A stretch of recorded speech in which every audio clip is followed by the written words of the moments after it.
Previously. 1, 2, 3. X-Rated, the X-Men animated review show. It's loading. Here we go. Here we are. Welcome to X-Rated, the X-Men animated review show. We are your hosts, Dev Sissa, and my co-host is, Dev Sissa, and then let me just say 16 bits is all you need. Sooner or later, you gotta grow up. Otherwise, reality will smack you right in the face. No, 16 bits is all you need. And anyway, with me, as always, is my co-host. He's got a pattern of attack. Typical boss battle shenanigans. I just need to wait for it to cycle. I've been waiting. I'm waiting out that cycle, and I think it's about to end. It's been a while. When it does, Andre. Good to say that cycle's been going for a while. I will. Well, you're a pretty complicated villain, but I just about have the timing down. Villain? Oh my god! I thought I was more of an anti-hero. Well, yeah, sure. I mean, X-Men go up against anti-heroes. I mean, I'll join the team later after I there's a trial. You know, I prove Don't that all I'm right. villains view themselves as anti-heroes, Andre? Well, that's just the way now. Is the show does like a season.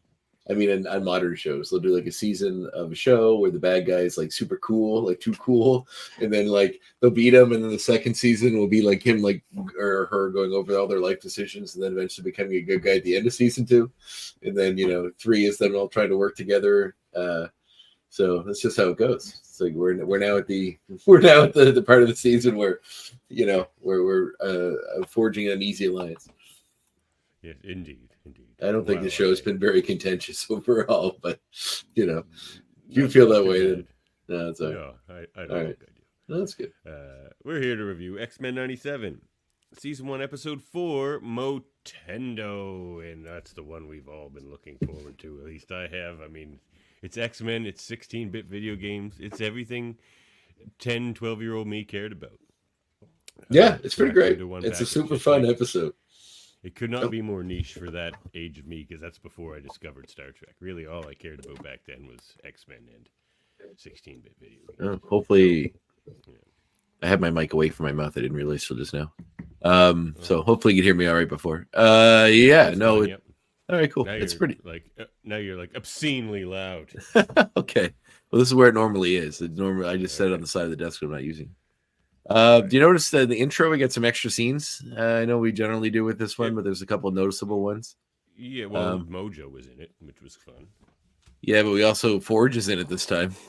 Yeah, and Forge. And we see him looking. We see him in the distance while Polaris is in the foreground.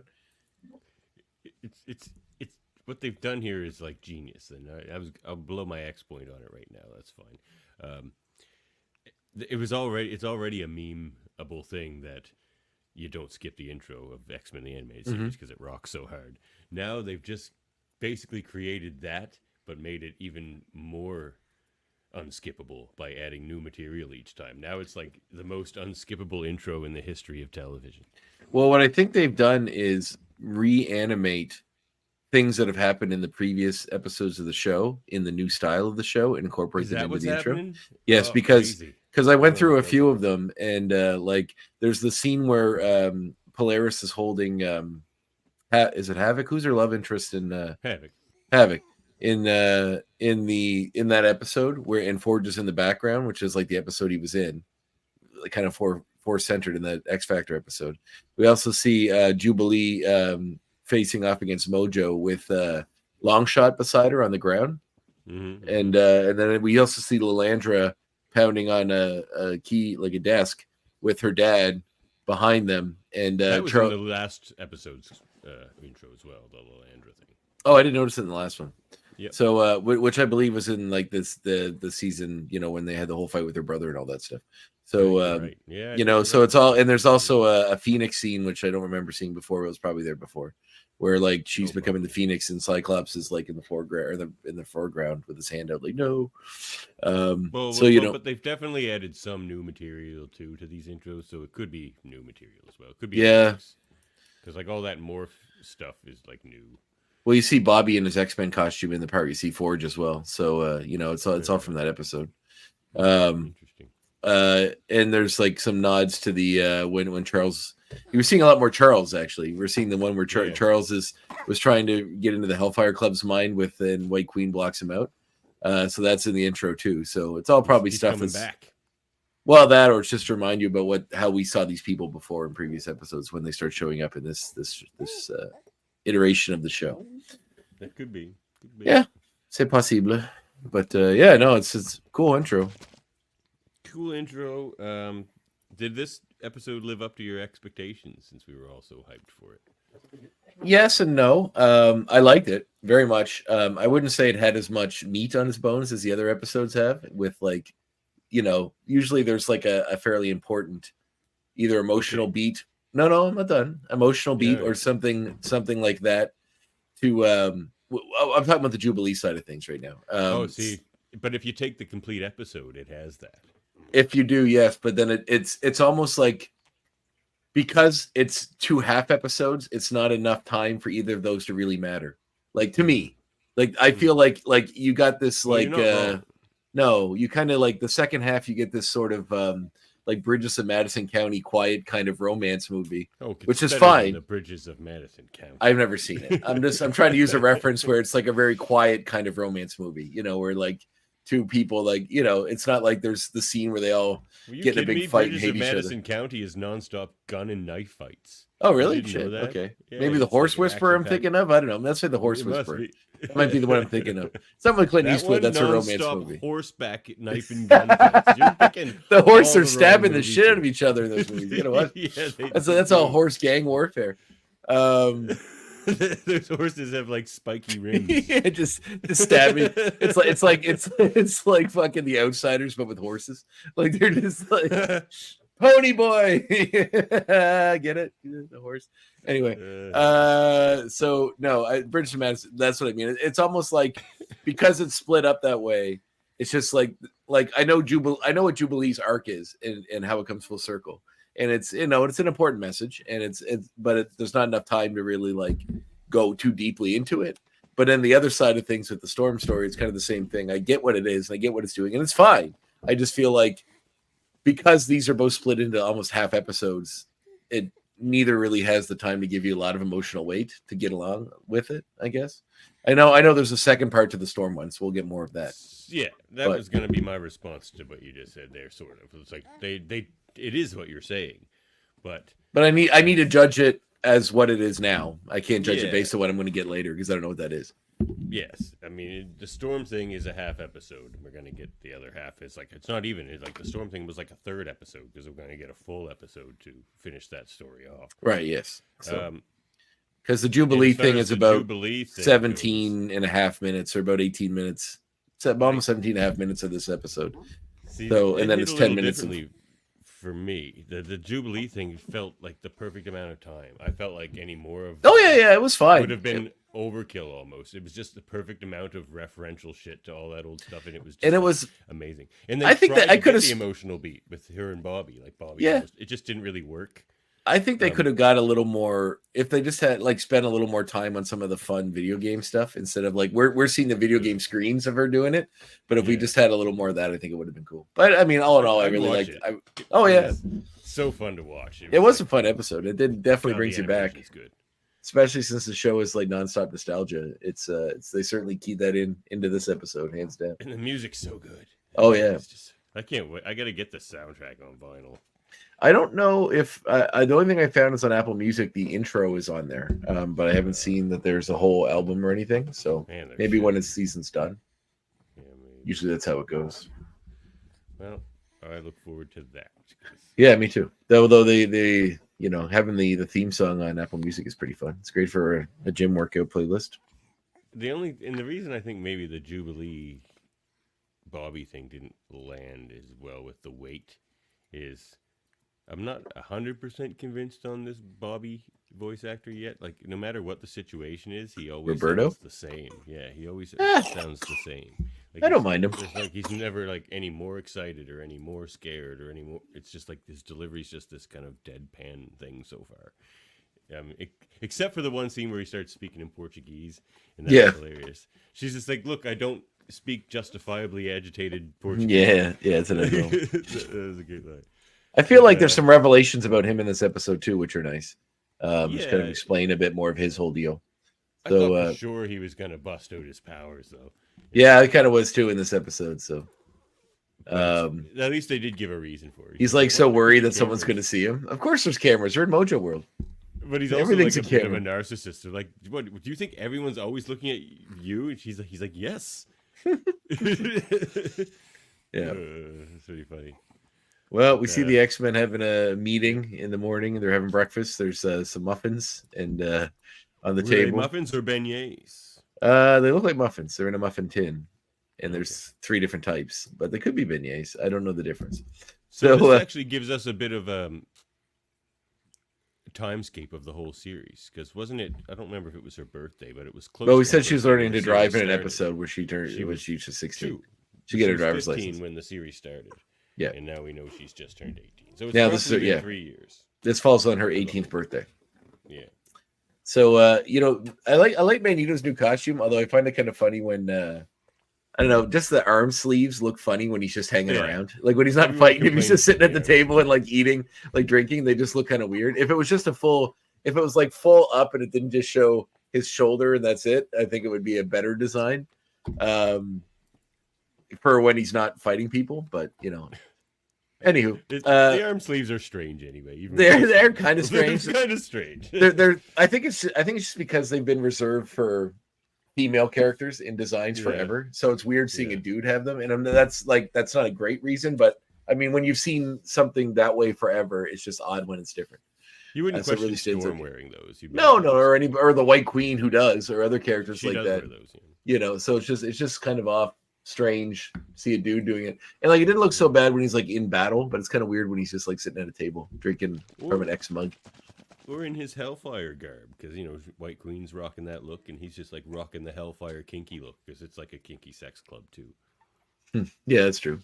Yeah. So Gambit brings Rogue a coffee, but then she's like, "It's too late. Magneto already brought me one." And then he's like using his powers to like drop sugar in, like 3. He's like 3 sugars, correct? And Magneto drops 3 sugars in with the spoons and stirs it around, all in front of Gambit, who's like, "Oh, if you're taking orders, I'll take a cappuccino." And he's like, "No, I'm giving them," thankfully I am giving them. Yes. I like this little interaction. I really do hope that it was going hard at him though, at Gambit. Like because you can see Rogue is worried by it all, which is interesting. She should be. Yeah, I mean, I want to believe that she is actually having a sexual affair with Magneto. Not affair really per se, because who knows? I don't know what the relationship between Gambit and her are.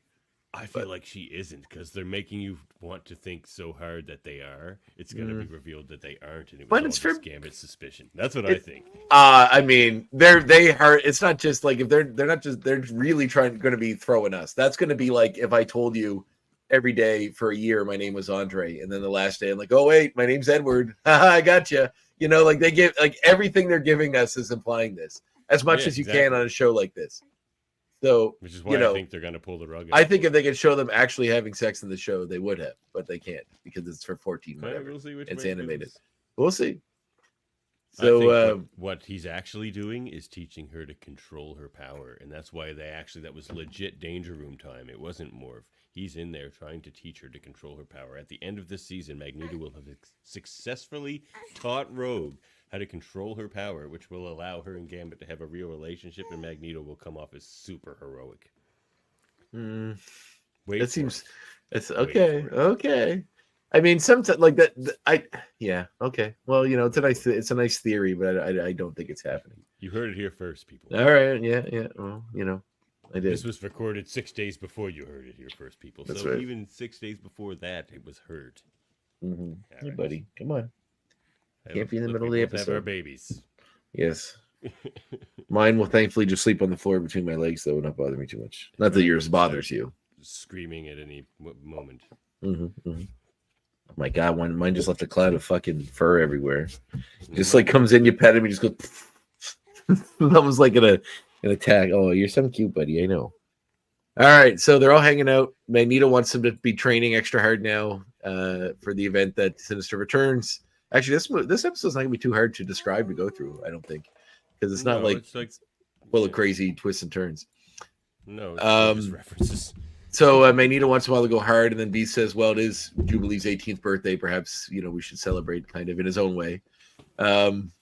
And then Magneto's like, and then like yeah. He's like, she'll be easier. She'll continue to age if we train her properly, so she doesn't die in battle. Basically, he's like, which is more important. Let's put her through intensive training in the danger room. And then she comes in and she's all excited about her birthday and says for her birthday she wants to go to the arcade. And then, which is awesome. I thought they were going to go because it's a video game. That would have been nice. But then Magneto's like, and then we cut to her being upset that she can't do anything on her birthday. She's got to train because of Magneto. And it could have been that same arcade guy. She's just like, yeah, quarter. Yeah, we've never gotten arcade in the show yet. He would be interesting to add in too, right? I think we're gonna get one maybe next season. Arcade's Revenge. It'll be a sequel to. I mean, I get that he's kind of close to Mojo, so maybe that's why they don't. But yeah. I mean, one's just a hired assassin, and the others. Yeah, but he makes elaborate theme parks that puts you in games and stuff like that to put you through to eventually get you killed. Yeah. Well, yeah, it's kind of dumb that it's like in hindsight, if you were to just like hire a hitman to go walk up behind the guy you want to kill and shoot him in the back of the head, then walk away, it's far more efficient than hiring a hitman to kidnap the guy you want to kill and then trap him on an island and then fly him to some secret island somewhere in some other side of the world and then make him run through a bunch of video game-esque carnival games until he eventually probably gets killed from not being able to win one of them. So, but I digress. To be fair, that assassin with the gun you mentioned wouldn't have a very good shot against the X-Men. Fair enough, but he's not just a hitman for the X-Men. No.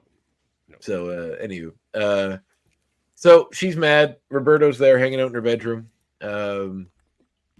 She just wants one day to do her thing, but because of this, she's kind of stuck. Her room is crazy designed too, by the way. It's like bright pink wallpaper. Plushie. Yeah. Oh, I didn't notice that. Long shot plushie. Yeah, she has a long shot like teddy bear. I've noticed a lot of the walls are pink and there's a lot of very brightly colored stuff on the walls, like posters and stuff. Oh yeah, I do see the long shot plushie. I literally just saw it. That's funny. Yeah. Where'd you get that made? Did you get that from Mojo World? Speaking of which, Longshot was noticeably absent from this episode. And when it got to the point where there's a mysterious stranger, I thought it might have been him until I realized it was definitely a woman. So I was like, I thought it was because I forgot about the whole Abscissa thing. I thought it was maybe Dazzler because the outfit was similar to hers underneath the kind of armor. So you have to explain that to me when we get to it from the comics because I don't know what that is. So we see her discover they mentioned they had some surprises for her earlier when she showed up.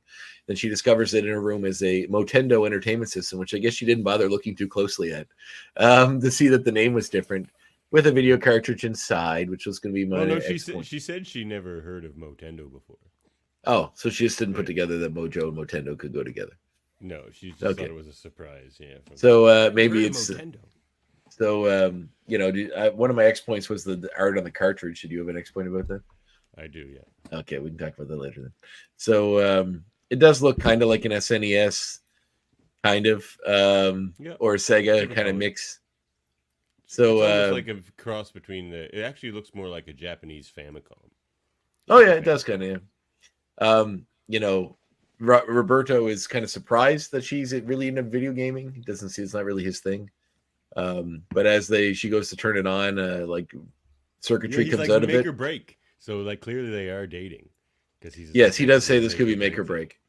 We do see that this is teenage kid in the 90s is all like, you play video games. A rich one that could probably fly wherever he wants in the world to do what he wants. Yes. So buy more video games. all of these tendrils come out of the. We know it's a 16-bit system, says on the top, but that gets opened up and a bunch of tendrils come out, grab them, force them down in the bed, and essentially, as you can see, take over their minds. Which you can see starts happening to Roberto, and then Jubilee, your eyes turn white, and then they wake up. And we do get a fun dial-up noise as they log in, which is a nice throwback to the 90s as well. The sound effects are fantastic. Fun story. When I was just out of college, I had a apartment, and I needed roommates, so I put an ad out, and then With David Cutler. That came a little later, but yeah. Oh, okay. But I knew him before we lived together. So these two girls that were best friends in high school moved in together, and it was a nightmare because they became bitter enemies very quickly. But they came into the house, and one of the girls didn't want to pay for the internet. She wanted to use her parents' internet, so she would use dial-up. And then I got my phone bill, which was long distance to Port Hawkesbury from Truro, and it was like $400 or $500 because she was using dial-up every time she used the internet for hours and tying up the phone lines. So she got on the internet after that, thank God. But it was a special time in human species. Wonder whatever happened to Megan. Anywho, it became a nightmare pretty quickly. Her and her friend, her friend got a new boyfriend, and then she didn't like the friend's boyfriend, and she didn't want him coming in the house, and then it became a huge thing. And I'm just like in the middle of it while they're like hiding pots and toilet paper in each other's rooms so nobody can use the other one can't use it. Oh yeah, it was fucking Gong Show. You lived in a sitcom and not a good essentially one. Yeah. So they wake up in the bedroom, but then they realize that something's amiss as the walls are kind of CGI. A foot. Yes, that's true. But they're kind of glitchy, and then a hand busts through the wall, and they're attacked by a sentinel, and then they see a city in front of them, realizing that things are a little off. They shoot at the sentinel. They get in a fight with the series. It's funny because we forgot something. What? Previously on X-Men. Oh yeah. You actually have it. I didn't think you would. Yeah. But I wouldn't give if someone could just make it rain. Speak plainly. Who are you? Take care, Jean. Call me Madeline Pryor. Farewell, Madeline.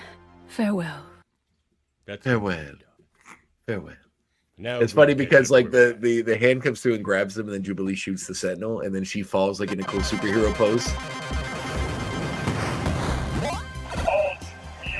We're way before that. This is pretty great. Music is so good. I just want it in my ear holes. It's in there, man. So the funny part is when she falls from the sentinel, she lands in a cool superhero pose, and Roberto just falls flat against the car. Yeah, which he hasn't got his training yet or know anything about it, so he just hits the roof of the car and then falls off. Then he's checking his appearance in the mirror, so you can tell he is vain. But they continue to be attacked by the sentinel as they're running away. They eventually find a phone booth, which they think might be a trap, but he makes a note that it would be a really novel trap if it was. They try to use it and then teleport to what appears to be Genosha. Back when Jubilee was there in the previous episode, when she was being slave labored into building the work there. And we see some fun nods to the old characters that were also there.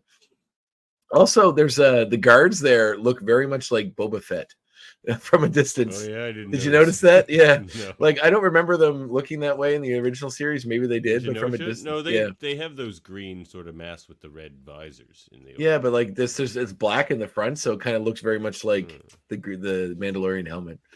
So we see Sunfire, we see Blob, we see Domino working there as well. Also in the foreground, you don't really see him, but you see Thunderbird pushing a block or something too. So, I didn't notice Thunderbird. Oh yeah, in the foreground when they're talking, you see someone in the foreground pushing a block, but you don't really see their head or anything. You just see their costume. It's definitely Thunderbird's costume. Okay, Warpath or Warpath's costume. Why do I always mix those two up? So wait, yeah, but which one is the one that just came back? It's Thunderbird, isn't it? Thunderbird just came back, yeah. So yeah, it could be Thunderbird. Why couldn't it be Thunderbird? I mean, I guess it could be, but it's they have a slightly different uniform, and I'm pretty sure that's Warpath. And especially since the one that they had designed for that, who was in the intro, was Warpath, so it's probably Warpath because they had him designed for the show, not Thunderbird. Well, they did say Thunderbird. No, wait, because they did say Thunderbird was going to be in the original show, but that didn't get to the design phase. I don't think. Well, I mean, why would they put Warpath in it on Thunderbird? Oh, maybe it did. Okay. Yeah, well, it could be either then. So it's a fun little nod. Maybe he'll join the show eventually. So, you know, that she's kind of like talking. She was talking earlier about how she doesn't want things to change. You know, she wants to kind of like it's very this episode theme is very much nostalgia and how it's kind of a trap. It can bring you nice memories, but it stops you from moving on or living your life or growing as a person if you're really trapped in the past. Or it can keep you enjoying 16-bit video games. Okay, Devin sees where I'm going with this. No, I'm not trying to use it. There's nothing wrong with a bit of nostalgia, but if it's all you have, then obviously it's a problem. Obviously, we're on a podcast where we're talking about a cartoon show from the 90s when we were kids. Not. This is modern stuff now. Yes, which is continuing the story that started in the 90s, which even more deeply goes down this nostalgia hole because obviously there's money to be made with it if Disney is willing to pick the story up again and keep it going, right? So, come on, buddy. All right. So anyway, they run from the guards who start attacking them, and then this episode reminds you very much of one of my favorite movies, which I know you discussed on your other podcast, Evan. Stay Tuned. Stay Tuned. It's one of my favorite movies. When I show my friends right away when they figured out they hadn't seen it. Love it. I used to rent it all the time, and then it came on TMN, and I just watched it on repeat there. I think I had it recorded on VHS from somewhere. I bought the Blu-ray though now. So anyway, as they're running, they see a mysterious figure that looks kind of cyberpunky off in the distance watching them. But then they have to run away, but there's like a block so they can't actually go up to them. But then they try to keep. Then they're approached by Mojo, who looks like he's lost a lot of weight. He's quite skinny, but kind of saggy because he's lost all this weight. I'm guessing like his ratings are what make him big. It's kind of what's implied in this. Really? I'm guessing because when they start coming up again, he gets fat again. Or was it just that's just him in the video game? That was him as a boss in the video I see. So he's trying to give himself a makeover. Yeah. No, he was getting nips and tucks. He's totally that like Hollywood executive who just like. But when we see him later, he's all fat. Character. Yeah, because that's in the video game. No, it's not because you see him banging on the like when things aren't going wrong in the real world. You see him banging on the panel and Spyro like and yelling at Spyro and stuff, and he's fat then. Oh, okay then. Interesting. I didn't catch that. But here's like emaciated, like loose skin. Mojo is kind of more disturbing looking than the regular one, eh? Yeah, I think so. He also has a new voice actor this time around. Yeah, which you can tell. Might be in the next point later. You see, he sounds a lot less like Beastly, like than he did before.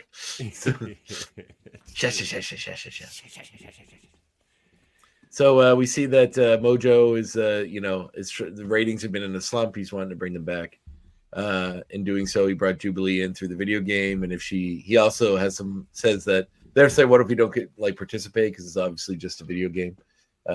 And then he says, "Well, then, not to say anything dramatic, like if you lose in real life, you'll die, but what does he say? Vibe or it's very modern speaking, kind of the way he says it."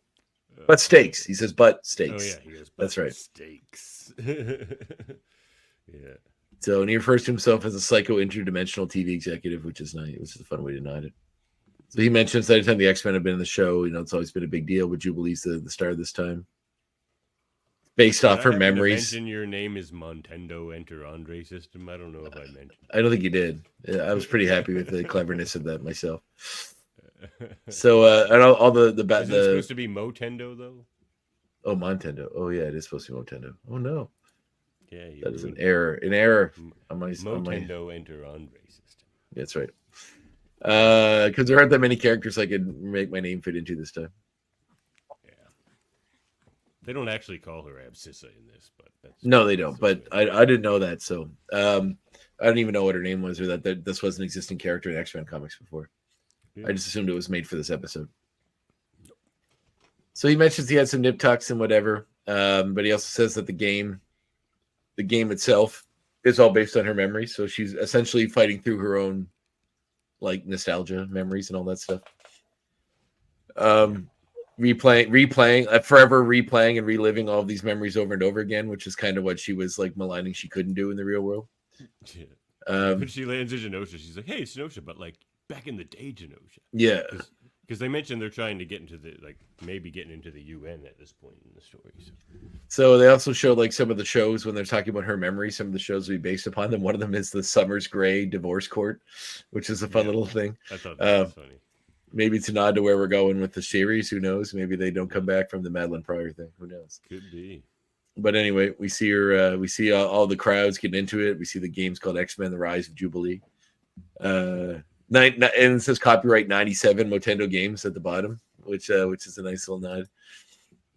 But then we see her basically fighting with. I like that they're in a game. It's all done animated to look like they're in a 16-bit video game. And whenever they show the screens of what they look like, there's like Jubilee, who's like all heroic, and then like Roberto, who's like like it is. He always looks really scared or like trying to hide in his pictures. Sometimes very specific video games, like this is the character select screen from the original X-Men, the arcade game. Correct. And when they do their side scrolling, that's what it kind of reminds me a little like the gameplay of it reminds me a little more of Turtles in Time, but it is similar, very similar to that 90. It's because the animation seems a little more Turtles in Time. Well, maybe so. Oh, okay. I do see the moment here. Yeah, so I think that is what happened because I knew I wasn't crazy. So he's all kind of skinny and stuff. And then once everyone starts getting, Mojo is in the chair watching, and as the crowd is getting more uproarious, watching the games, he goes, and he turns fat again. So, there's like energy coming off him and stuff, and he turns fat again. I missed that. It's a minute, around the 10-minute mark, if you're wondering. I'm gonna watch this episode. So then we had such a quick turnaround. I'm gonna watch it 10 more times. That is true. I watched this more as well. But we see her fighting. We're not actually seeing. We're just seeing video game images of her fighting, which is a really fun nod to like the old video games. We see her fighting Sentinels. We see her in the Savage Land on boats. We see them fighting Sauron and dinosaur people. Ooh, my favorite level. Like at the end, they get. Yeah. And we see them getting damaged and hurt. And then we see. The screen get taken over by the person's face that we saw before, the masked face, and Mojo's like somebody's interfering with the game. Get her out of there. He's yelling at Spiral, who's controlling things from behind as before. But we do while they're going in between games, we get some character development with Roberto, who is saying how when he realized he's a mutant, he hasn't. His parents don't know, which is part of his scaredness to show his powers. And also when his mom was like talking about mutants on TV and how she was scared of them, he just didn't know how to respond and said they're all freaks, and kind of trapped him in this lie now that he can't get out of. But didn't he say that his parents were cool with it? Like they were cool with mutants, and he was like caught playing this like I hate mutants thing to like take the heat off himself. He said mom said they're good ones, but I could tell she was spooked. Yeah. He said so, like, they're still uncertain about it. Yeah.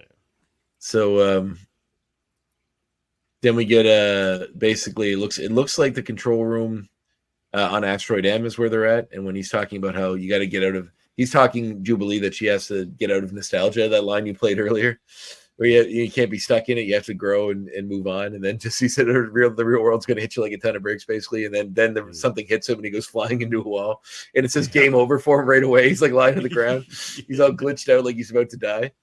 But then Jubilee has to fight Magneto. I was really hoping during this scene, because this is very much the end of that video game we played on the show, that he would say the line. You think that he would say the line that you love, the die. I was welcome to die. Say, I was really kind of waiting for them to do something like that. But they didn't. I still want that T-shirt. X-Men, welcome to die. I feel like that one's really obscure. Like I know obscure is okay. X-Men fans are obscure. Don't worry about that's fair. So we get class. Battle time, baby! I am Magneto. Yeah, the voice work on that is great. Magneto. We have well, it's nice to see the classic Magneto costume in the new designs, which we haven't before. So Jubilee talks about how he's a boss, and she just has to figure out what his pattern is. Then she, capitalizes on that to defeat him. Mm-hmm. But it's to defeat him. Possibly too late for Roberto. Yes, you see that his game is almost over, but then she finds an extra life underneath a broken panel, which is the X-Men symbol. It's green. She puts it on him and brings him back. Somebody left it there before Mojo yells at. How did that get in there? I do still like this new Mojo. It's different, but they actually. No, I like it too. It's less cartoony. It's better. Yeah. It's more like a slimy executive, which I like better than just a cartoon character. Which I mean, essentially, he kind of is. But it's nice having him be a little more serious. He just seemed to be on a little more cocaine in the old. Yeah, just a hair more cocaine. So Jubilee used it to bring Roberto back. Mojo's upset because he thought they took this out of the game. Spiral doesn't know how it's still in there. Basically, she is. Or does she? Like, we'll talk about that later. Anyway. Possibly so, but then they're confronted on another big boss battle screen where the next thing's coming, where she's confronted with this mysterious character that seems to have been helping her throughout the game. We find out it is that they had made digital versions of her to put into the game to game test before they brought in the real Jubilee. And this is the last one that survived. Test a game before launch, so Mojo needed beta testers. And she says how she survived, but she managed to get her programming out of the game server and into the test server and into the main game and help Jubilee along the way. And she said she's been doing this for a very long time because of the way video games work. And then we see who she really is, which is an older version of Jubilee. So what is this from in the books? Well, you know how Mojo creates people. Like he created Longshot. Like Longshot's just like a creation. Well, he created a Jubilee as well. Abscissa. And she looks like this in the comic? Sort of. A little more like zombified. Oh, okay. Well, I think she no longer exists after this episode, but yeah. So I guess maybe we won't see any more Allison Court, but maybe who knows? Right. So that was Allison Court who did her voice. Yeah. Interesting. So the programmed Jubilee was the original Jubilee. I thought that was really neat. I didn't really realize that. I knew there's something different about her, and I couldn't figure out what it was. And of course, that was it. She's older too, so an older sounding voice even sort of. So she sounded the same to me. Like anyway. The girl does her voice now is pretty close. During a video Yeah. Commercial during a video. It would have been nice to do that if this was a network television show that actually had commercials just before a commercial. That would have been nice. Yeah, well, the girl does her voice now is quite a good job. Like they're very similar. So even the adult, like the older Jubilee, but the older Jubilee explains the importance of not being lost in nostalgia, and that you need to grow beyond it. You can enjoy whatever, but you need to learn to grow. Otherwise, you'll miss out on actually growing up and making friends. That's all the hard stuff that comes with real life that nostalgia doesn't offer, but it's an important part of living. So learning a valuable lesson. They're suddenly distracted by Mojo, who's had enough, who puts himself into the game to fight them. And they have a big old boss battle with Mojo, to which they defeat him all together. We see Roberto use some of his powers, but he doesn't fully turn all blacked out like he does in the comics yet, which I'm sure we'll get as a big surprise. 2 Jubilees. Cheaters. You rats may have canceled me today, but I swear I'll cut you in the reboot. So we see him get, after he just defeated the game in real life, he's like all knocked out, and then we see Spiral knock him over, like out of the way, and smile. So this could have been part of her plan. But I thought we revealed before that she already. Yeah, maybe so. We were in the last season. It seemed like their relationship was done, but apparently they must have got it back together. So anyway, smart. He's too drug-addled, I think. And by friends, I mean you. Broadcast servers to buy us some time. Zip it, DaCosta. That's where they realized they were the same person. Zip it, DaCosta. Yeah, right. And they turn So yeah, basically then Roberto and Jubilee share a kiss, which is nice. And then they've learned something. Kissing. She says, she could have lost him in the game, and he says, talk about risk, and then she kisses him because, no time like the present. What do you say we destroy Mojo's game and get you 2 lovebirds out of here? Those lovebirds out of there. And that ends the first part of this episode and brings us into Life Death Part 1, in which we see Storm now living on a quiet farm somewhere in the Arizona desert, I'm guessing, based on the landscape. And I believe they do reference that they're somewhere in Arizona with Forge. They have a lot of quiet little moments. Forge, I think, lives in Texas, actually. I thought he called it Arizona. Okay. Anyway, it's a nice place. He's got solar panels on the roof, which is funny because that wasn't a big thing in the 90s. Well, Forge better have solar panels. That's true, and it could be a nod to the fact that he can create anything he can think of, right? So if he thought about using the sun to power his house, then solar panels become a thing. But if they were just had him scrolling on an iPhone. Yeah, it's true. He's got that's a nice way to incorporate modern technology into some of these episodes if they wanted to.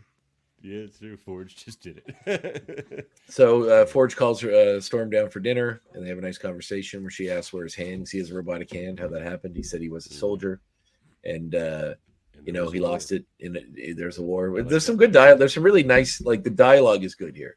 See, that's why I'm surprised. Andre messages me. He's just like, "This Storm stuff's pretty dry." And then I said, on the edge of my seat the whole time. I thought, calm down. I knew you were going to do this. Anytime anybody says anything against, because anybody says anything that's against Storm, you become super defensive. You become super defensive, and then you just everything becomes a black and white subject. I said it's a little dry. I said a little dry. I didn't say it was garbage or it was terrible or I hated it. I said it was a little dry. Was my word. I was legit shocked when this happened. You meant this one. Look, I'll say it once, just once. Then you can go or you can stay, but I love you. Which I mean, we've seen them nowhere. We've seen them together for less like 8 minutes, and this hit. That's what I mean. Then this hits. It's like I know they spent time together, but it just felt unearned because we haven't had a full episode of showing all this stuff or a bunch of montages or anything. Yeah. But anyway, he explains that he's an old friend of Charles. He wants to help her get her powers back, and then she's having trouble doing that, but they're going through tests to try to make it happen. They go on horse rides together and they connect. So there's a lot of nice moments of them, getting together. We also see on his wall, he has some pictures, including one of him with the X Factor, which is very cool. And the new designs and all of them, like with the new art style, looks really nice. We also see he has a robot leg because he's wearing jean shorts and on a beach somewhere, and some other things she notices on the wall. So the nod to X Factor is really fun. I hope we get more of that or more of that team later. We also see very briefly, and maybe I'll say this for next point. I'll say it now, but it's one of my X points for later. It's on the bottom of the screen. You see him in a military outfit, like what something a soldier would wear during a party or something. And he's got his arm. Bastion has his arms around him. Bastion. Yeah. Or Sebastian Shaw? Do you mean Bastion? Or do you mean the guy with the circle designs? Guy. The guy with the circle designs on his chest, right? Or do you mean Madrox? No, it's Madrox the Muffin Man. Oh, you mean the bad guy, Bastion? The bad guy, Bastion. Yeah, the guy had black costume and he had like ovals, like pink here, and here. They get smaller, right? That's Bastion, isn't it? Yeah, I think so. Yeah, that's him. So we see it. We see Bastion with his arm around him. Let me make sure it's Bastion X-Men. Yeah, I'm pretty sure. Yeah, it's him. It's definitely Bastion. Okay. So it's you can pause. It's just a time traveler. It's just on the edge of the screen. You see it just when they're going over some of the pictures on the wall. You see it right in the bottom corner. Which he does mention. Well, we do. So there's not a lot to say about this. That we see them reconnecting, like we see them falling. I guess like falling for each other, kind of. And the reason she slapped him when he said that was because before that he revealed that he's got one right there. Yeah.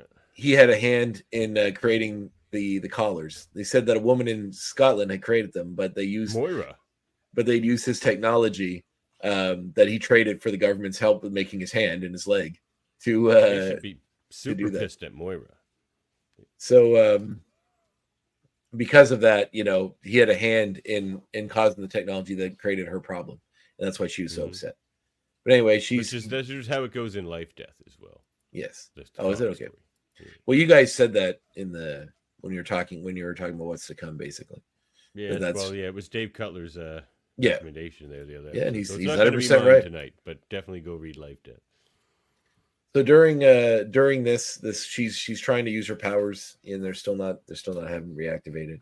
But while this is happening, she kind of falls through the floor, and then back into the. She has like a dream sort of scenario thing where she's riding the horse in a rainstorm, and she sees these big red eyes that are watching her. She sort of falls through the floor back into the cabin, and then is attacked. Her and Forge are attacked by a demon monster thing, which looks like an owl creature, as you see there. Pretty cool design on this thing. Looks really neat. The adversary. Yeah, was that his name in the comics? Yeah. Okay. And who is he in the comics? I'll talk about that in the next point. So I love how there's this giant owl demon creature that just shows up at Forge, just like, get out of my home. Like, get that's out gonna of work. my house. Like, that's gonna work. Did I clip that? Oh, no, he's like, oh, sorry, I didn't know this was your house. I'll leave. And then the demon leaves. You meant to make me a goddess. Instead, you have fashioned a fool.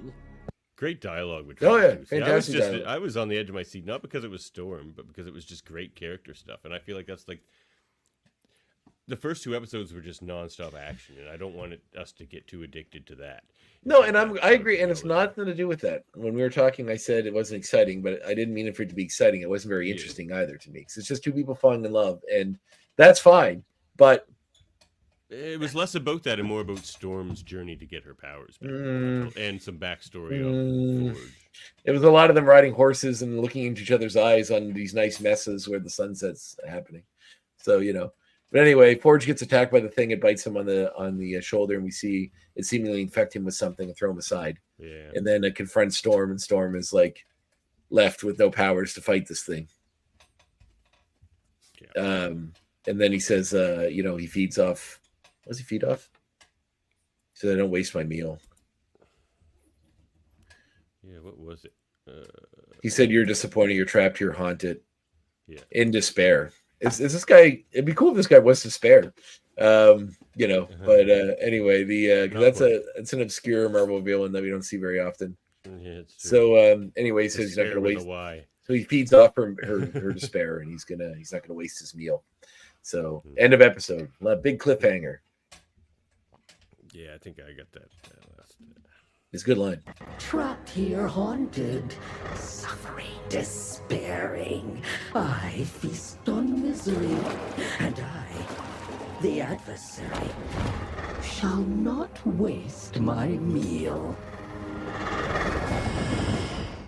I don't know who did the voice acting for Adversary, but for a couple seconds it almost sounds like Alison Seeley Smith. I don't know if she's doing that voice as well, but it's very good. Just for a couple words, it sounds. There are some people that are credited on IMDb as additional voices, but there's nobody that's labeled as the adversary. Okay, so I wonder if it's her. I mean, there's like a bunch of actors that it could be here. So. Okay. Well, interesting to find out because it's really good. That was creepy. Mm-hmm. Very well done. Yeah, end of episode. So that brings us to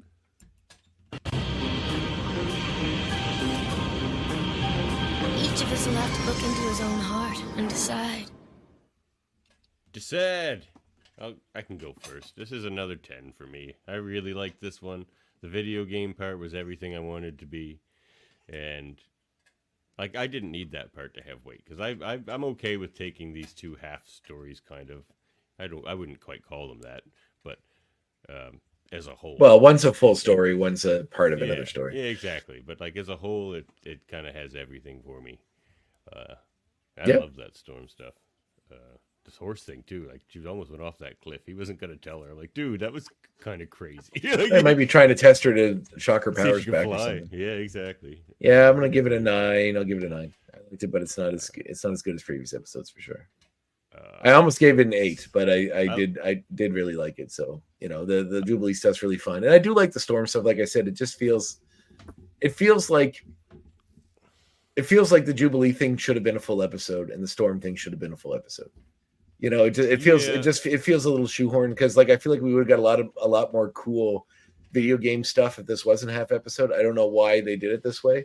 There's probably some reason the studio did it this way that we'll never know, but I just feel like it's either they didn't have enough story for that video game stuff to feel like they warranted the full episode, or the opposite, they have too much story for the life death story and felt they couldn't fit into one.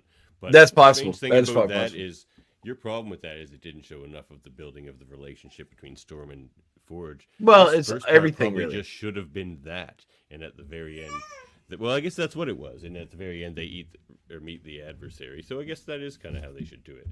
And then the next episode is. I just feel like they could have spent. I feel like if you had more time, you could have like really built that up into something that meant more than just kind of thrown at us. But it's cool. Like I said, I like it. An 8 or a 9 is pretty fucking respectable, dude. I don't think we're gonna get anything below that this season, based on what I'm seeing. But we'll see. This is probably my third favorite episode so far. I liked it better than the last one. It's definitely my least favorite episode, but I still really like it. Yes, it's very good. Great stuff. All right, it's very, very good. Our X points.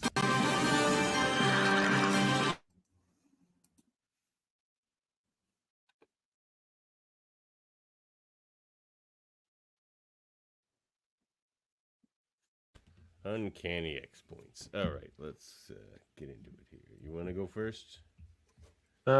Sure. I'm going to use the cartridge. So the video game cartridge for the Motendo system does look like the game, the classic Sega game from the 90s. The artwork is very similar. Or no, I don't think it is. I think it's Mutant Apocalypse. Look at the cover to Mutant Apocalypse. Oh well, it's reminiscent of one of those. I thought it was the one that we had played.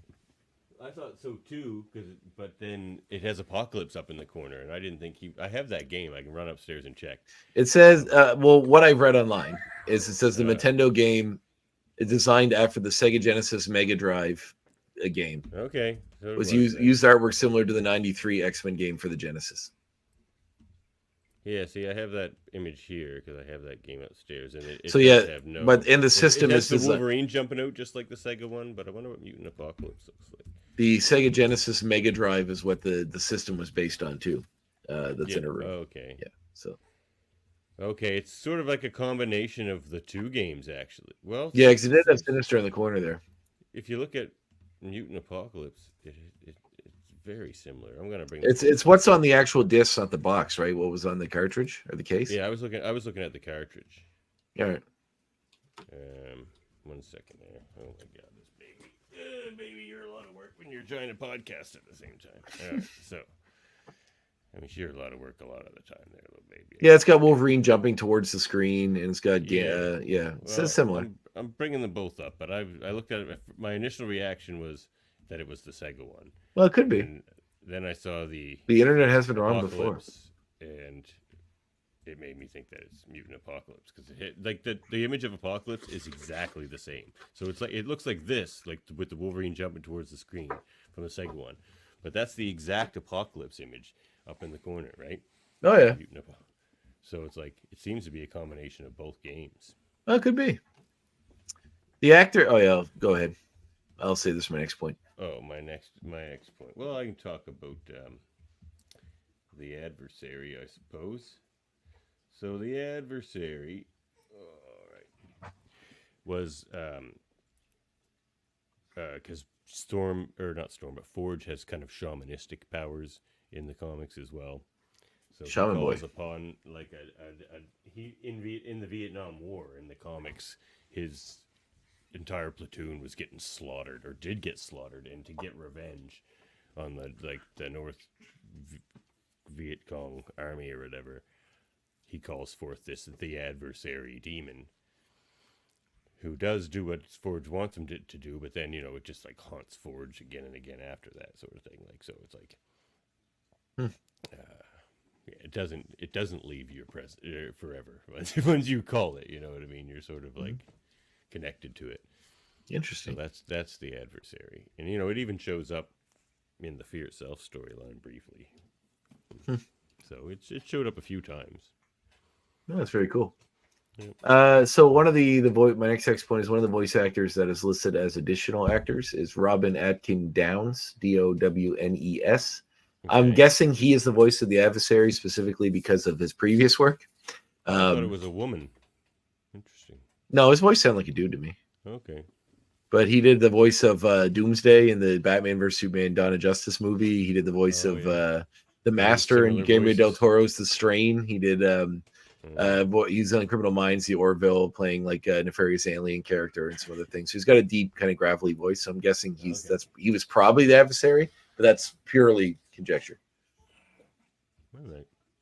But it seems as though he might most likely be the obvious choice because the rest seemed either too old or they were the wrong gender, I think. Okay, well, my next X point is Jubilee's earrings. Did you happen to notice them? They say Jubilee on them? The big pink round ones? Yeah, who has like earrings with their own name on them. It's pretty Well, funny. you know. Jubilee. I mean, her name is actually Jubilation Lee, so you know. Yeah, it's pretty technically great. Yeah, no, it's great. It's a great name. It's also kind of an odd choice for a hero name. Like Jubilee is kind of a, you know, I know like it's fun when you say it's Jubilation Lee and then it's is Jubilation like a real name? Well, I don't know about a name. It's a real word, but oh, I know it's a word. That was her nickname anyway. She went by Jubilee anyway. It's not like an X-Men name. Yes, for sure. But it's just, you know, maybe her parents named her that specific. Was she adopted? Wasn't that her whole thing? Yeah, exactly. Oh, it is. Apparently, it is a boy, a girl name, according to the Baby Center database for names. It's a Hebrew name. It means ram's horn. Oh, that's what Jubilee means. The word Jubilee. So yeah, that. My point was going to be the music, the 16-bit use of the theme song and doing all that sort of stuff and playing it in with the whole episode was really, really fun.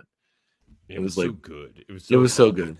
Yeah, it was very reminiscent. Walking into an arcade in the 90s, it was because the music was always great in the arcade. You walked into the arcade and it was just popping with all these different music from all the different games. It was amazing. Yeah, that's my third point. Oh, my next point is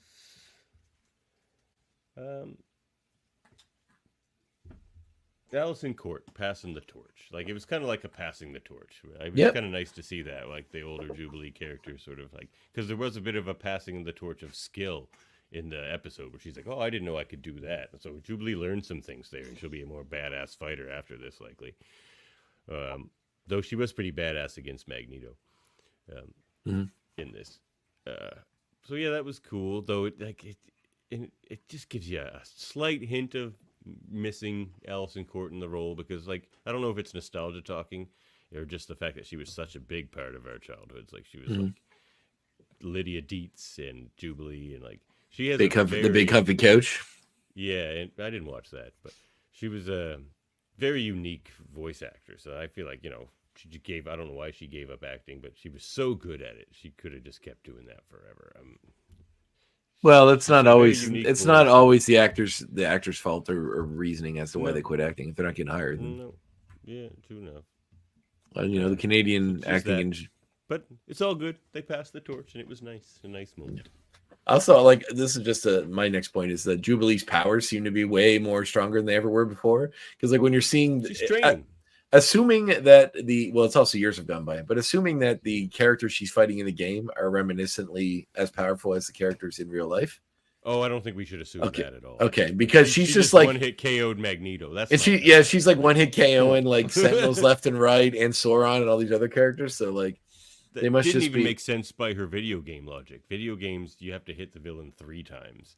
Yes, that's right. They have to flash 3 times. She just hit him once. So. Yes, but she was a big, crazy, powerful move. It was a good one. Crazy kick. It was a cool use of her powers. Like just crazy punch kick. Yeah. So what X point are we on now? Was that your 4th one? That was my 4th one. Okay. Dazzler's gig. Be interesting to hear. I wonder if they're gonna come back to that. If she's like, we'll see what that gig was. Like, because they mentioned that Dazzler's has a gig, and that's why she's not there. Wait, who mentioned that? Mojo, I think. Oh, so Dazzler's still in the Mojo world? She's off being a rock star. But she's from the real world first off, right?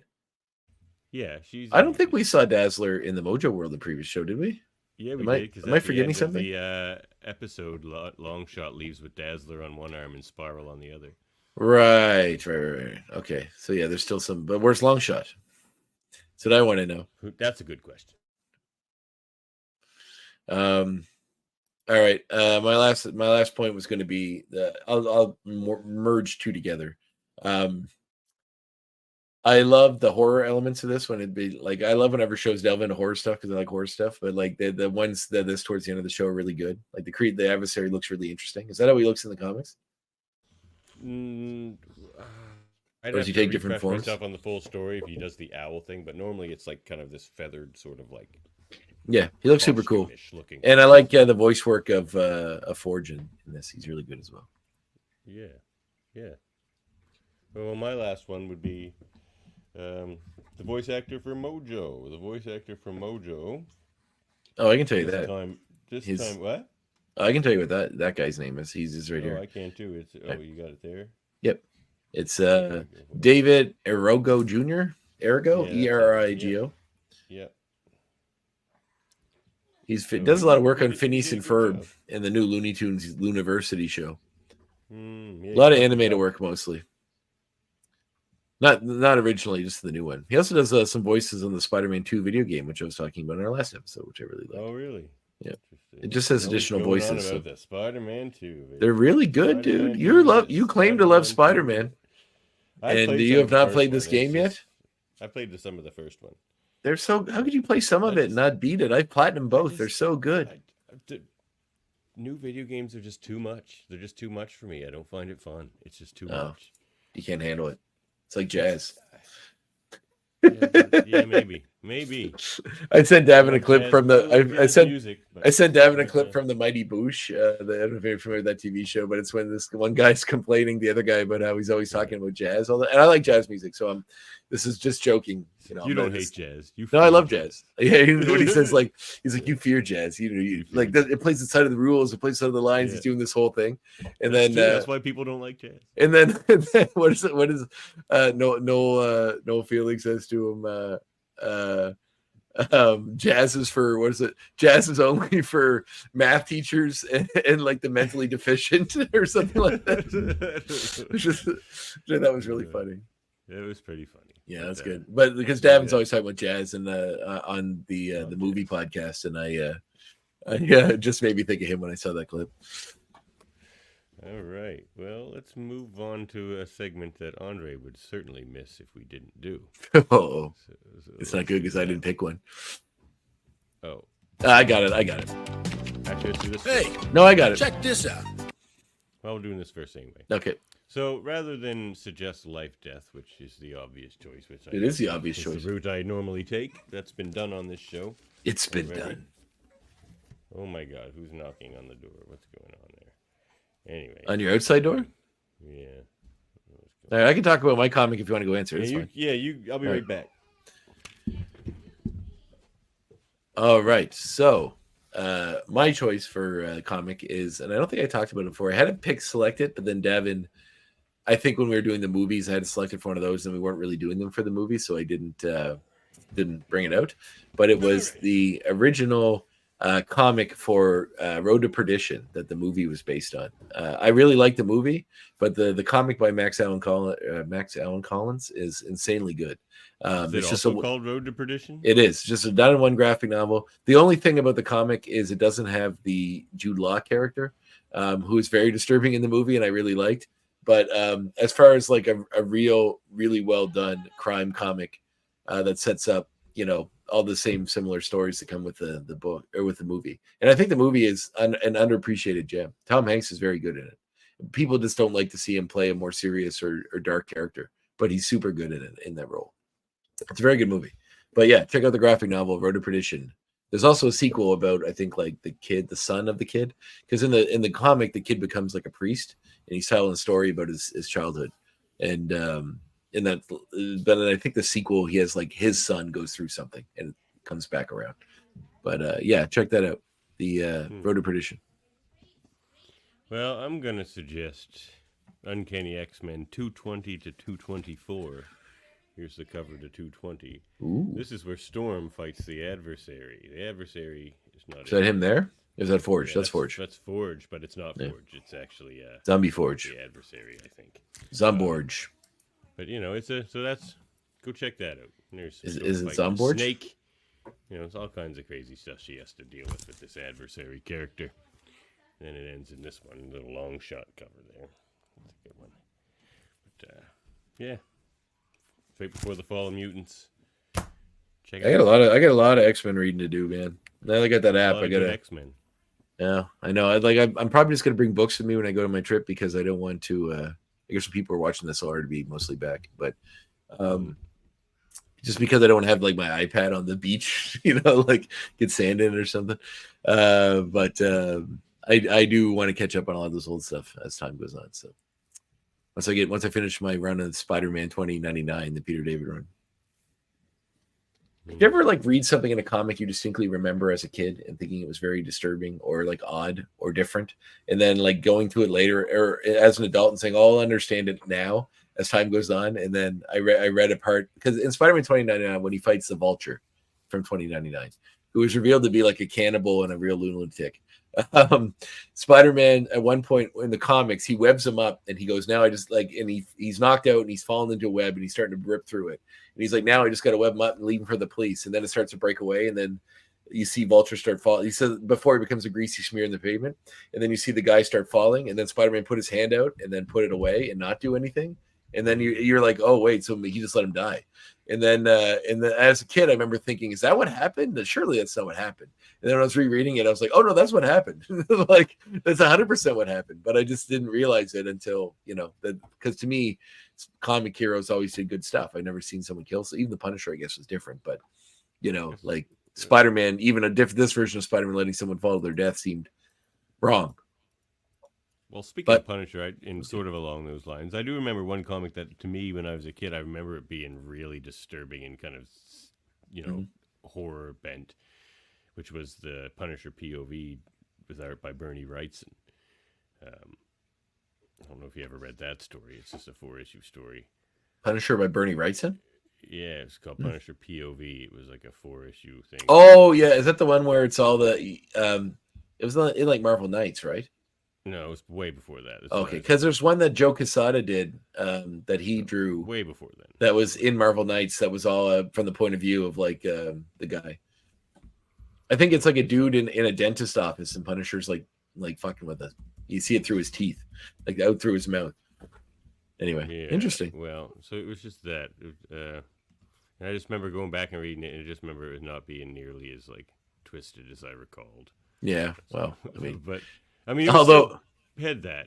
I remember reading all those Garth Ennis in the Marvel Universe Punisher comics that he did before he went to did the Max comic, like the Wolverine crossover with the little people with no legs and all that stuff. Like, and I was like, that's some pretty dark stuff. And I skimmed through the other day. I'm like, oh no, it's still really disturbing dark stuff. This one. Oh, cool. Jim Starlin. Jim Starlin wrote it. That's it was Starlin Wrightson. So Nick Fury's in there. Nice. I love Jim Starlin. Go check it out. Stephen Grant talks about him a little bit in the podcast episode coming up, just claiming that he's sort of the reason why everything went super spacey for a while at Marvel. Well, spacey's fun. Yeah, it is fun. All right. Well, moving on to... You don't like the movie? Change the channel. Mojo. Yeah, old Mojo. Yeah, old Mojo.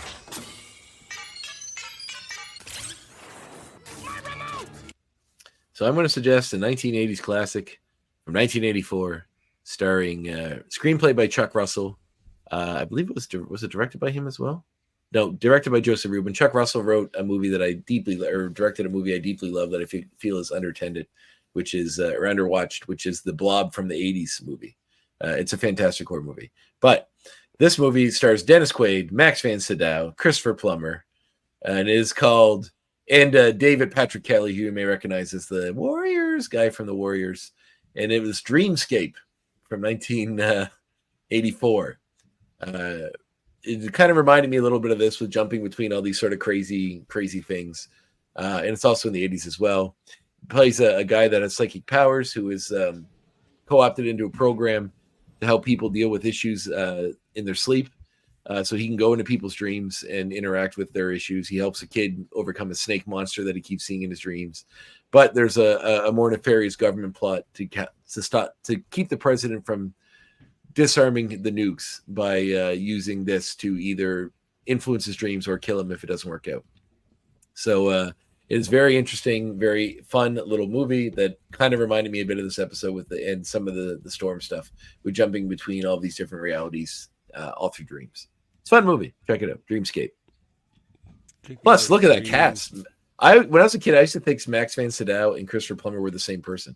And then when I saw this movie with them together, I was like, oh no, they don't look that much alike. Especially when they were younger. But yeah, great episode. All right. check that out, everyone. Well, all right, let's go to the next segment of the day. It's no one we haven't done for a while. What were you doing? Playing with matches? We're going to do some 16-bit gaming. Oh, shit. Super Nintendo Scalehorn, where I'm going to rank the 16-bit X-Men games.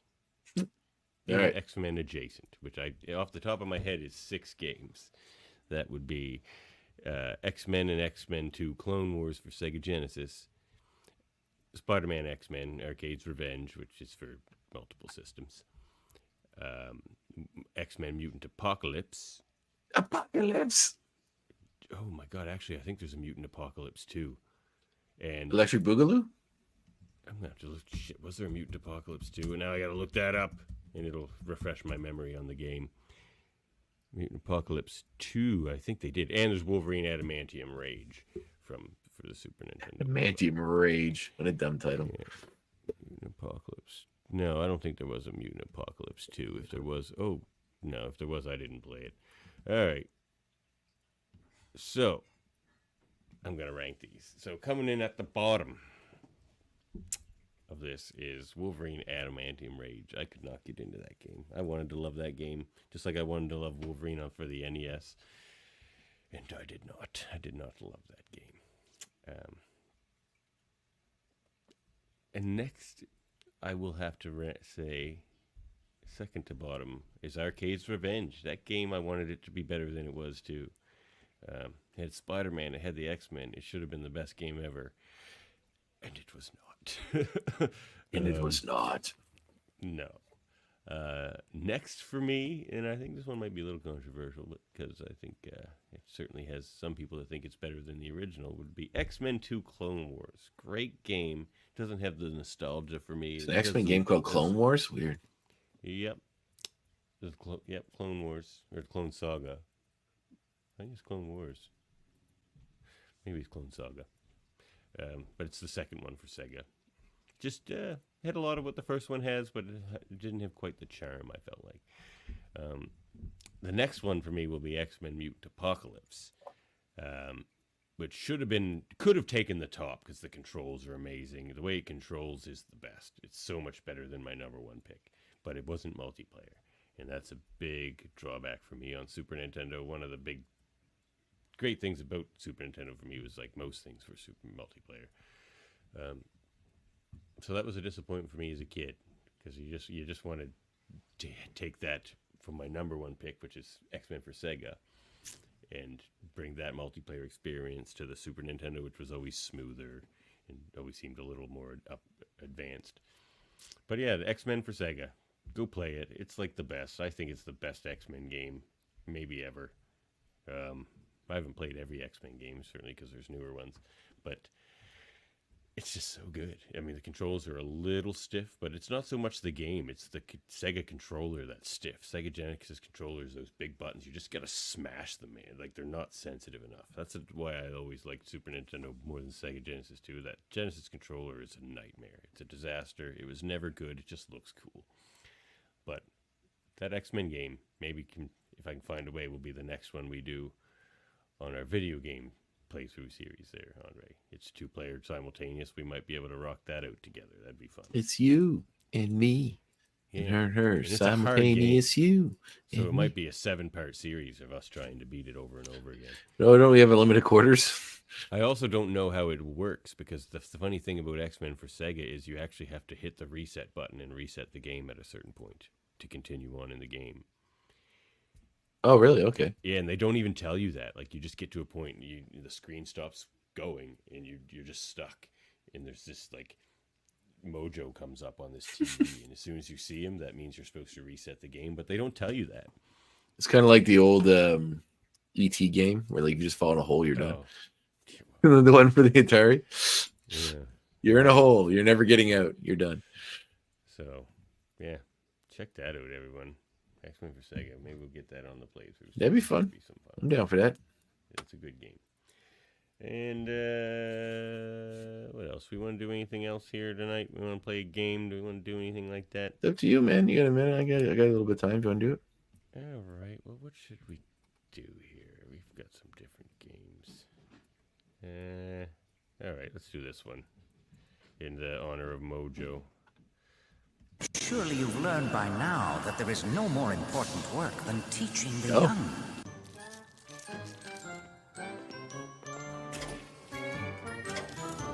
What do you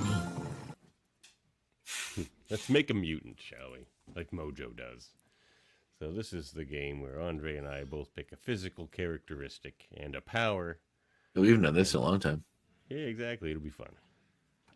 And then we build our mutant team that we've been building, which we have other characters, which maybe eventually I'll go back and figure out what those were and cobble this team together. It's going to be such a mismatched, weird-ass team. Oh, it is a weird team. The only one I remember is the guy who's like super attractive to ladies during the day, but at night. Yeah, but at night. That actually is kind of clever. I feel like I might have to use that idea for a comic book someday. Well, I think this team that we're cobbling together would make a fun team book just because it's like Alpha Flight, but crazier and wackier and like, I don't know. Well, I still think there's some merit to the idea when we're talking about like, the idea of mutants hunting down the Nazis that experimented on them, as a full thing. Like if they just made the Magneto movie how much better it would have been. Or like the first contact, or not first contact, first class. So I still think there's some merit to that. Maybe not mutants like Marvel mutants, but people with powers or something. Yeah, people even gifted powers by those experiments. I mean, that's exactly. That's kind of what I was thinking, but that's like the Wolverine story, kind of. But yeah, all right. Well, why don't you go first with a power? Power. Super speed. Super speed. Okay, it's a classic. I mean, a game breaker. You don't need many more powers if you have super speed. That's right. So to go with that super speed, it almost needs to be a power that is almost Achilles' heel for the super speed, or else it's just a bit OP. So maybe like super speed. Oh, I'm actually going to go with a physical characteristic. So this character has super speed, but terrible balance. They won't be able to run. They just fall over. But you have to find other ways to use this super speed. Oh, my God. All right. Because the physical characteristic, I don't know, maybe it's something to do with the feet that makes it so they can't run fast. But it's just like, yeah, there's a barrier there. All right. Like maybe an injury, like an inner ear injury or something that just gives you terrible balance. It's got swimmer's ear. You caught a fish hook in the ear or something. He's got swimmer's ear. That's it. He's got walleye vision. He can't run because he'd run into a wall or something. Walleye. Nice. So what's next? A physical trait? Yeah, physical trait. Did I already say purple hair before? Yes. I did. I like purple hair. Clearly. Physical trait. Yeah. For a character. Okay, super strength with bad or super speed with bad balance. All right, bad so vision. Either works for my purpose. Much like the character Slapstick, they are a cartoon character. Makes sense for this clumsy super speedster. Exactly. Right? He's like a chicken or something. That's good. That's good. I like like a chicken or something. Like a cartoon chicken. Is it your character now a cartoon chicken? No, okay, just like that. Anthropomorphic chicken. I mean, let's keep him human. That's too like, far. yeah. All right. Okay, so a cartoon character with super speed and terrible balance, and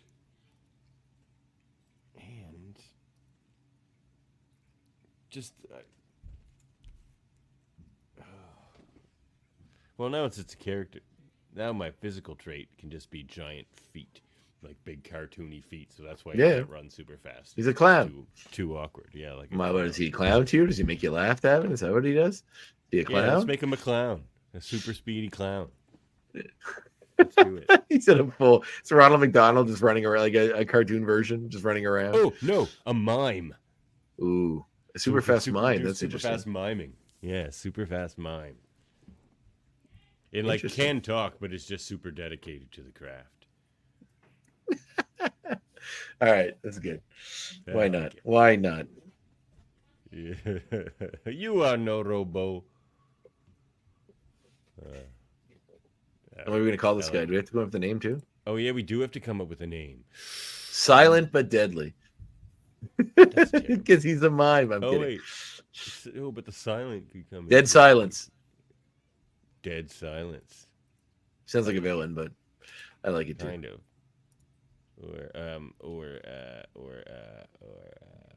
I like Dead Silence. I think it's good. Yeah, I like Dead Silence. Or Silent Running. Silent Runner. No, not. Oh, because he's. Oh, Silent Running. Oh, God, that's a good one. Silent Runner. Silent Runner. I like Silent Runner. But he doesn't run. That's the whole thing.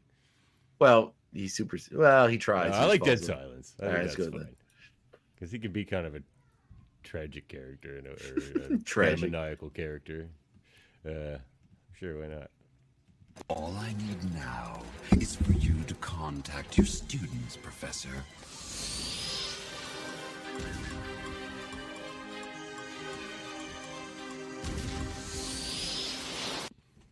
All right, your homework is to go and watch the movie Foxcatcher, starring Steve Carell. Oh my God! No, it's not. That's the fun connection to Davin's movie podcast. Your homework is to watch the next episode, Life Death Part 2, which will be out in a week's time. Yep.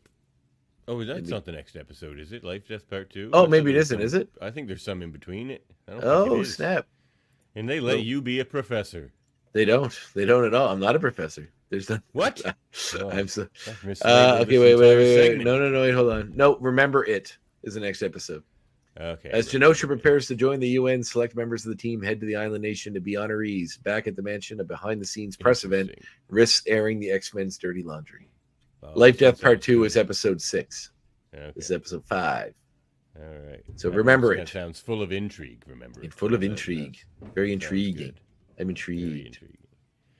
Well, you can support our show at patreon.com/X-Men Review Show. You can get merch at redbubble.com/people/X-Men Review Show /. Get on up on that merch. Yeah, we'll get some more designs in there eventually, but there's 7 designs in there right now for your enjoyment. 7 sexy designs. Any merch you like, stickers, t-shirts, anything, mugs, anything your mind can think of. Contact us at xmenreviewshow@gmail.com. Anything your mind can think of. Follow us on YouTube, Facebook, and Twitch. And find our audio-only version wherever you get your podcasts. And please give us some reviews, people, and subscribe. But only good reviews. If you're not giving us a 5 out of 5, you don't have to. You don't have to give us a review. Well, no, we were, give us a chance we can take criticism. Give us a chance to explain. Give us a chance to find out what you didn't like. Exactly. And if it's because we mentioned something political you disagree with, and that's the whole reason you hate our show, then fuck you. But aside from that, then you're a member of the Friends of Humanity anyway, and you should address your own problems. That's right. And good luck finding an X-Men podcast that doesn't have to do with the wokeness of X-Men. Oh, they probably exist. God. UFpodcast.com. You can check us out there because we're a proud member of that United Federation of Podcasts. And speaking of that United Federation of Podcasts.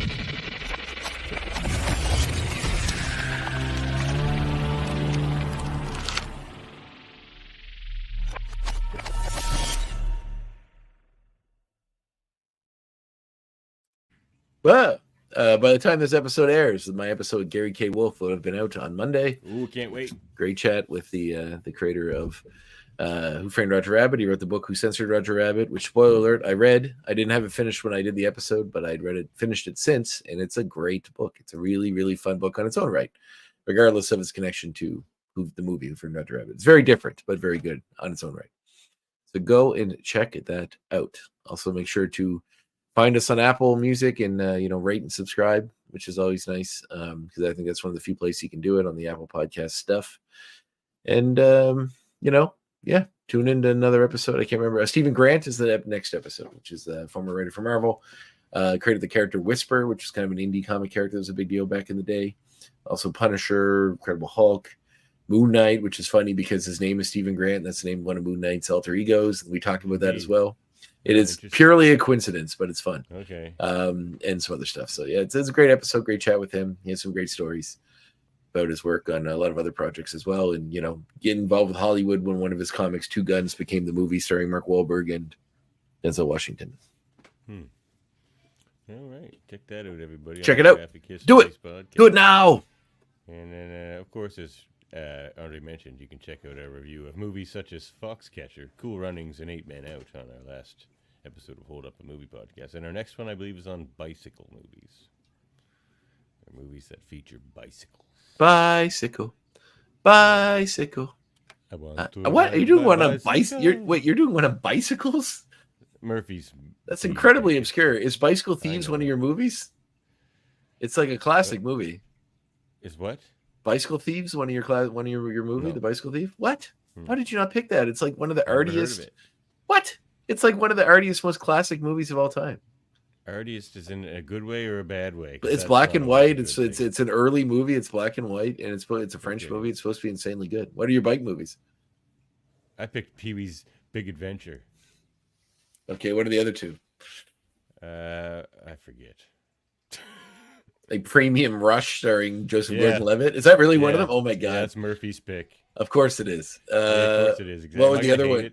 What were the? I don't think I've ever seen it. So you probably will though. You're probably gonna hate it. I don't remember what the other one was. What's the other one in your list? Can you think of it? Do you have your picture there? Your graphic? I'll tell you if you're putting your graphic up. Well, no, I don't have that graphic. Oh, okay. I have the list here. I can tell you. What are we doing? Giant Monsters. Yeah, Bikes is next. The other one is called The Triplets of Belleville. Oh, that's a classic animated film. Okay, well, we'll check that out. He did the Childhood, and then Bugs, and then Giant Monsters. Childhood, Bugs, and Giant Monsters. Okay. Do you have your Giant Monster movie picked out yet?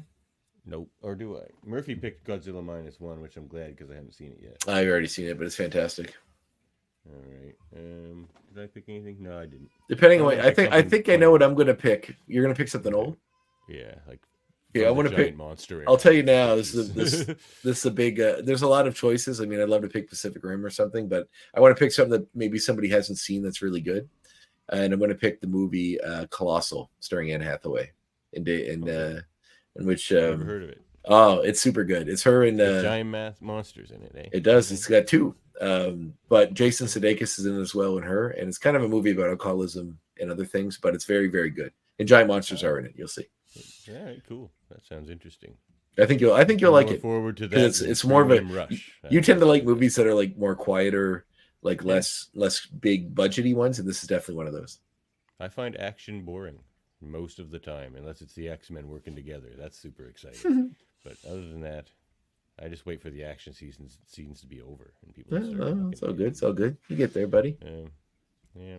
Except in other, I have my niche for action. Like Marvel action can excite me as well. Like the end game big fight. Like I'm not a statue. Of course, that's exciting and amazing.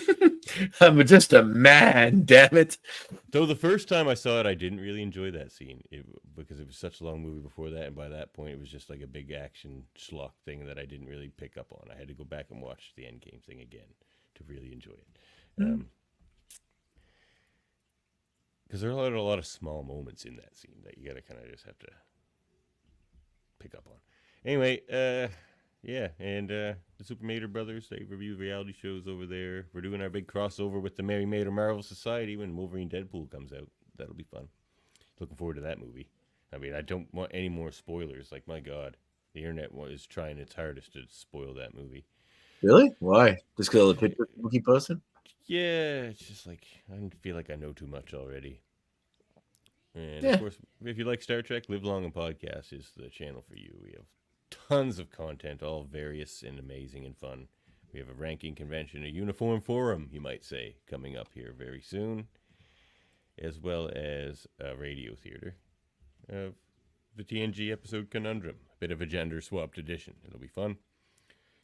And trivia debates, aiming on track,